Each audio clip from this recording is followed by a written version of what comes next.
بسم اللہ الرحمن الرحیم۔ السلام علیکم۔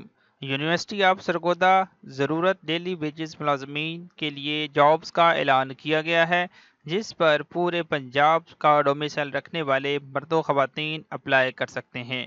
آپ نے کیسے اپلائی کرنا ہے، اس مقصد کے لیے ہم نے آپ کو یہ ویڈیو بنا کے آپ کے لیے پرووائڈ کر رہے ہیں۔ تو آپ سے گزارش ہے کہ سب سے پہلے ہمارا یہ چینل کائنڈلی سبسکرائب کر دیں تاکہ ایسی ہی معلوماتی ویڈیوز آپ کو ڈیلی بیسس پر ہمارے اس چینل کے ذریعے موصول ہوتی رہیں۔ مزید جابز اپڈیٹس کے لیے ہمارا واٹس ایپ چینل بھی جوائن کر لیں تاکہ آپ کو وہاں سے بھی بر وقت اپڈیٹس حاصل ہوتی رہیں۔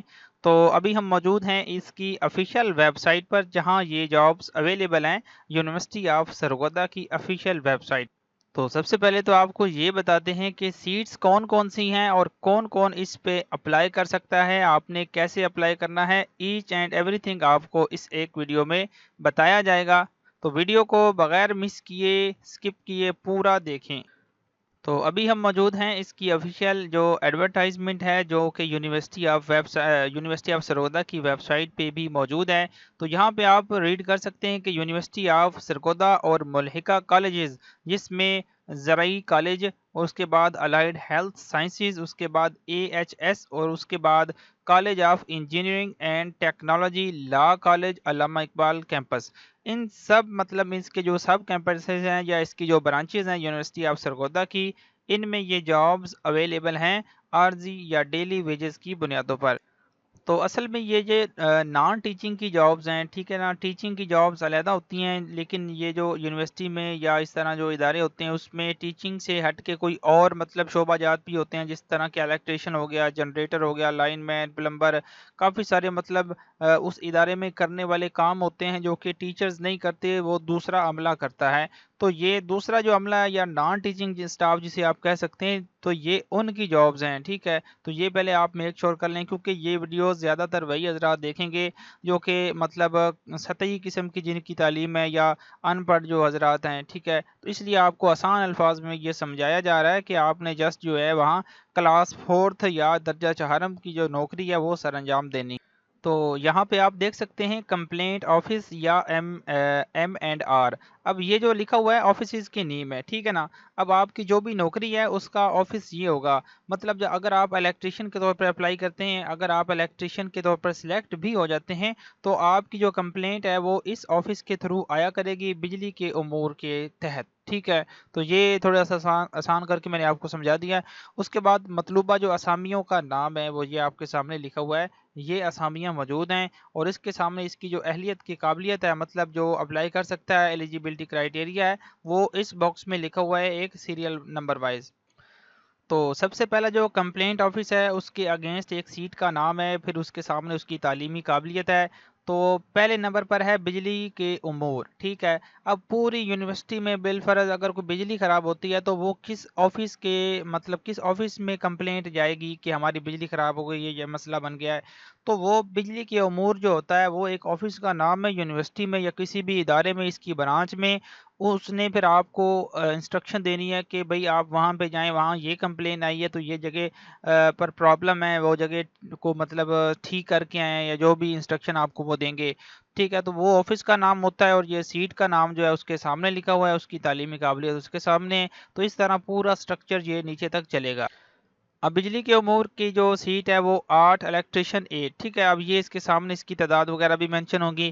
تو الیکٹریشین 1 کی سیٹ ہے، اس کے بعد اس کی جو تعلیمی قابلیت ہے وہ مڈل الیکٹریکل سرٹیفکیٹ ڈپلوما، 3 سالہ تجربہ۔ تو اس میں یہ ہے کہ اگر آپ نے مڈل کی ہوئی ہے، اس کے بعد آپ کا الیکٹریشین کا ڈپلوما بھی ہے، اس کے بعد 3 سالہ تجربہ بھی ہے، کسی بھی پرائیویٹ ادارے میں ہو سکتا ہے، تو آپ اس میں اپلائی کر سکتے ہیں۔ اس کے بعد دوسری اسامی کا نام، دوسرے آفس کا نام کیا ہے جس آفس میں کمپلین آپ کی آئے گی، تو وہ ہے دیکھ بھال برائے جنریٹر۔ تو جتنے بھی جنریٹرز ہوتے ہیں ایک یونیورسٹی میں یا ایک ادارے میں، وہ آفس کا جو نام ہے اس کے متعلق دیکھ بھال برائے جنریٹر اس کا آفس کا نام ہے، اور اس میں جو اسامی ہوگی اس کا نام generator operator diesel engine driver. اب اس میں جو یہ آفس ہے، اس میں یہ اسامی موجود ہے، ٹھیک ہے نا۔ تو اس کے لیے جو تعلیمی قابلیت ہے وہ اس کے سامنے مینشن ہے، یعنی کہ مڈل اسکل ورکر، 3 سالہ تجربہ۔